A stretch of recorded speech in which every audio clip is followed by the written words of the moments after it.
Mega job fair ഒരുക്കി Konni Kariyattam fest. പത്തനംതിട്ടയുടെ ഓണാഘോഷമായ Kariyattam കേവലം ആഘോഷത്തിനപ്പുറം വികസന രംഗത്തും പുത്തൻ മാതൃക സൃഷ്ടിക്കുകയാണ്.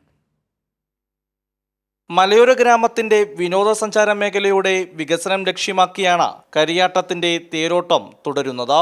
ഇതിനോടൊപ്പമാണ് ഉദ്യോഗാർത്ഥികൾക്കായി മെഗാ ജോബ് ഫെയറും. ശരിക്കും അഭിമാനമുണ്ട്. ഈ കരിയാട്ടം എന്ന് പറയുന്ന ഒരു വിനോദോത്സവമൊന്നും അല്ലല്ലോ ഇപ്പോൾ. അതിങ്ങനെയുള്ള ഒരുപാട് കാര്യങ്ങൾ നടത്തുന്ന ഒരു വലിയൊരു മേളയായിട്ട് ജനങ്ങൾ ഏറ്റെടുത്ത ഒരു വലിയ മേളയായിട്ട് തന്നെ മാറിയിട്ടുണ്ട്. അതിൻ്റെ ഭാഗമായും വിജ്ഞാന കേരളത്തിൽ മാറാൻ കഴിഞ്ഞതിലുള്ള അഭിമാനം കൂടി ഇതിനകത്ത് പങ്കെടുക്കും. വലിയ അവസരങ്ങളാണ് തൊഴിൽമേളയിൽ ഉദ്യോഗാർത്ഥികൾക്കായി ഒരുക്കിയിരിക്കുന്നത്. 24 കമ്പനികളിലൂടെ പങ്കെടുക്കുന്നു. സ്വദേശത്തെ കമ്പനികളുണ്ട്, സ്വദേശത്തിന് പുറത്തുള്ള കമ്പനികളുണ്ട്.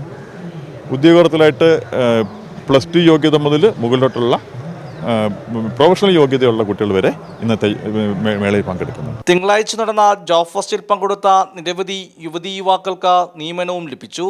കരിയാട്ടത്തിലൂടെ കോന്നി വികസന രംഗത്തും പുതിയ മാതൃക സൃഷ്ടിക്കുകയാണ്. ക്യാമറമാൻ അഖിലേഷ് കുടുംബനൊപ്പം സുജു ടി ബാബു, കൈരളി ന്യൂസ്, പത്തനംതിട്ട.